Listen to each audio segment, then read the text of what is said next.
Puji Sintia, NIM 104200004, kelas HES4A, dosen pengampu Ilham Abdi Prawira, SHMH. Baiklah, di sini saya akan membuat tugas video UTS untuk memenuhi MK Hukum Perbankan Syariah. Lanjut saja, saya akan menjelaskan tentang problematika pembiayaan mudharabah di perbankan syariah Indonesia. Dalam problematika pembiayaan mudharabah di perbankan syariah terdapat dua bagian. Yang pertama, mudharabah sebagai produk pembiayaan bank syariah. Yang kedua, pengendalian risiko pembiayaan bagi hasil mudharabah. Lanjut saja ke penjelasan.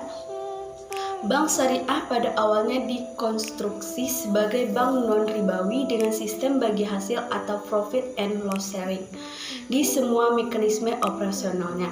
Namun, pada perkembangan dalam memenuhi fungsi perbankan sebagai lembaga perantara finansial intermediary, semua jenis usaha yang dilegalkan hukum syariah yang berbasis non-bagi hasil, seperti perdagangan, sewa menyewa, dan jasa lainnya menjadi produk bank syariah. Kondisi ini sebenarnya menurut Adhiwarman Karim lebih daripada untuk membedakan antara bank syariah dan bank konvensional yang beroperasi dengan sistem bunga.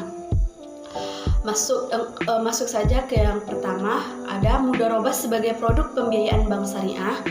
Penyertaan modal atau pembiayaan dengan sistem bagi hasil meliputi penyertaan melalui akad mudharabah dan musyarakah. Pada akad mudharabah di perbankan syariah dikenal apa yang disebut dua tahap mudharabah, karena perbankan syariah merupakan lembaga perantara atau intermediaris sebagai dasar penghimpunan dana masyarakat untuk disalurkan kembali kepada masyarakat dalam pembagian bentuk pembiayaan dan penyertaan modal. Akad mudharabah yang dilakukan antara bank dengan pemilik tabungan mudharabah dan deposito mudharabah membawa konsekuensi risiko bagi pemilik dana akan kemungkinan kerugiannya usaha bank. Namun risiko ini relatif lebih ringan karena ketatnya pengawasan bank sentral kepada sektor perbankan.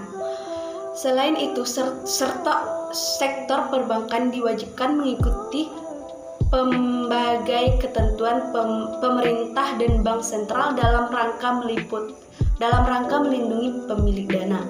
Dengan demikian, dibandingkan dengan usaha bank dalam bentuk pembiayaan perdagangan atau jual beli melalui akad mudharabah by bidaman ajil, salam atau ijarah atau istisna, dan derivatifnya.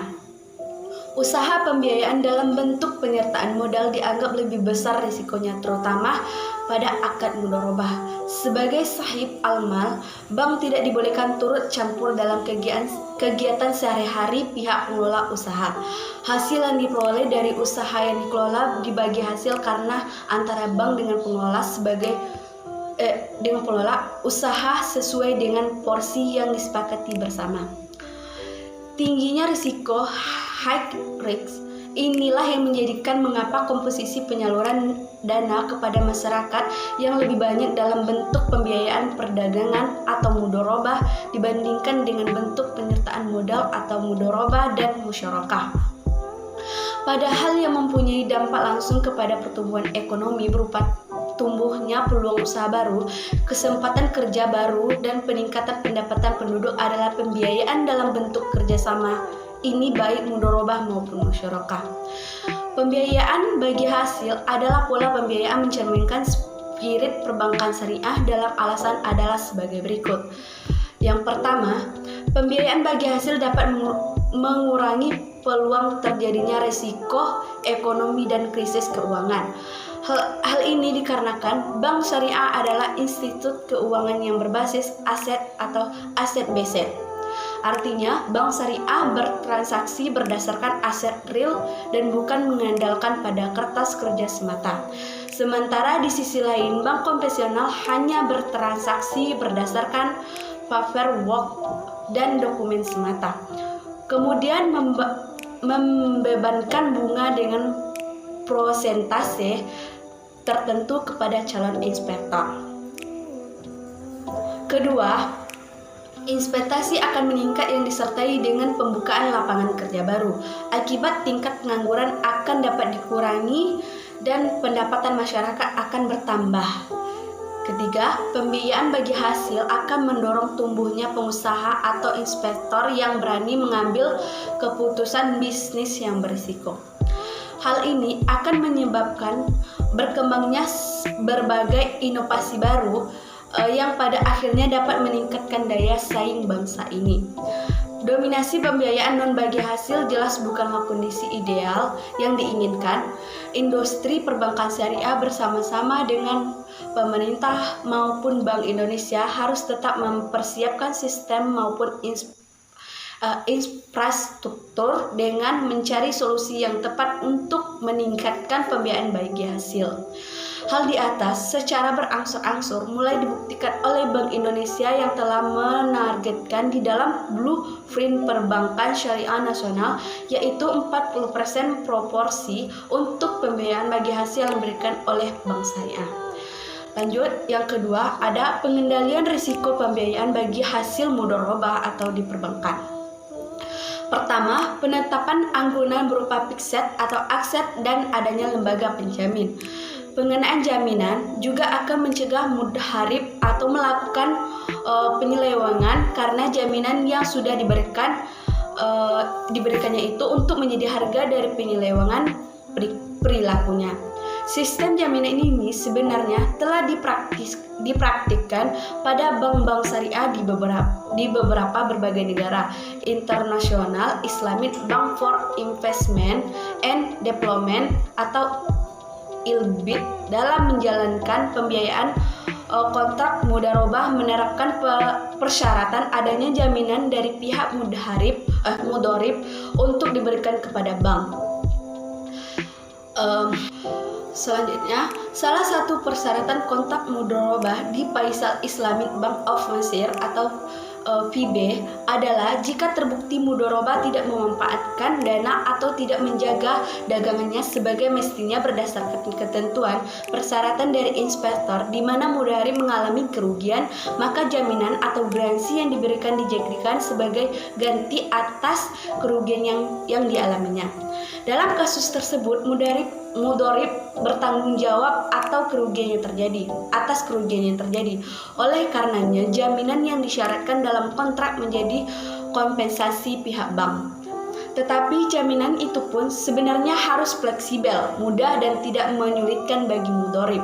Maksudnya adalah jaminan tersebut dapat berbentuk moral, yaitu yang pertama surat rekomendasi tazkiyah dari seseorang atau lembaga yang dapat dijadikan penjamin, terpercaya dan bertanggung jawab sebagaimana dalam bentuk materi, yaitu barang. Yang kedua, bentuk jaminan ini yang dapat dijadikan pemecah pada saat timbul masalah yang tidak diinginkan dari mudharib dengan cara yang adil, arif dan bijaksana. Hal ini dimaksudkan agar mudharib menjalankan operasi bisnisnya secara efisien bila rasio ini mencapai 100%. Berarti bisnis mudharib tidak menghasilkan keuntungan operasionalnya. Keadaan ini pun tentunya tidak menarik pemilik modal untuk investasi karena tidak ada yang dibagi hasilkan. Ketiga, kembali kepada asas profit loss and sharing atau PLS. Pada akad penyertaan modal, permasalahan pilihan profit and loss sharing atau revenue sharing sebenarnya permasalahan yang khas pada akad penyertaan modal di perbankan syariah. Masalah ini timbul ketika bank sebagai sahib al-mal harus menghadapi risiko ketika penyaluran dananya kepada masyarakat pada akad mudharabah, di mana bank tidak diperkenankan turut campur dalam kegiatan sehari-hari usaha pengelola mudharib.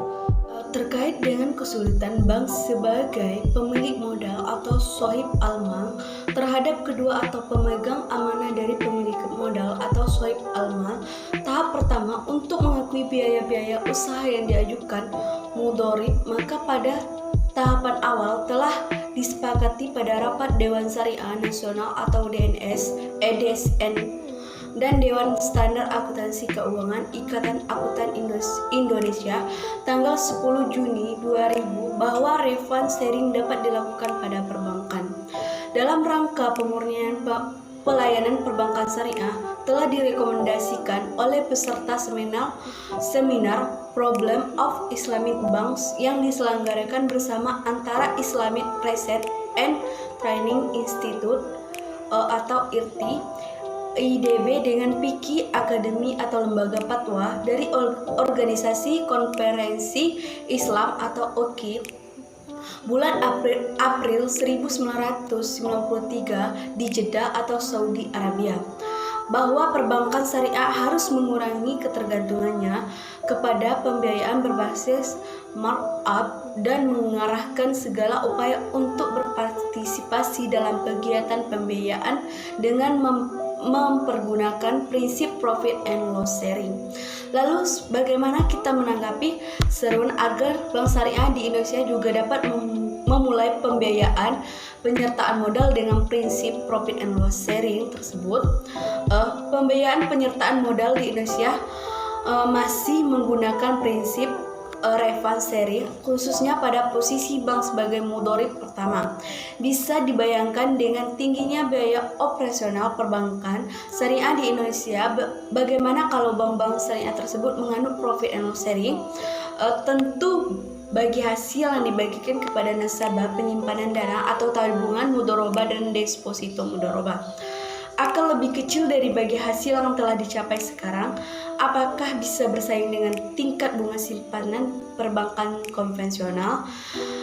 Dengan masih tingginya pembiayaan operasional perbankan syariah di Indonesia, maka diperlukan dilakukan usaha bersama para pimpinan bank syariah untuk terus mengefisienkan diri. Dari sini pentingnya diterapkan secara utuh prinsip-prinsip ajaran Islam yang mengharuskan kita berperilaku efektif dan efisien dan meningkatkan pelayanan dengan baik. Sekian yang dapat saya jelaskan. Bila ada kekurangan saya mohon maaf dan saya akhiri dengan wassalamualaikum warahmatullahi wabarakatuh.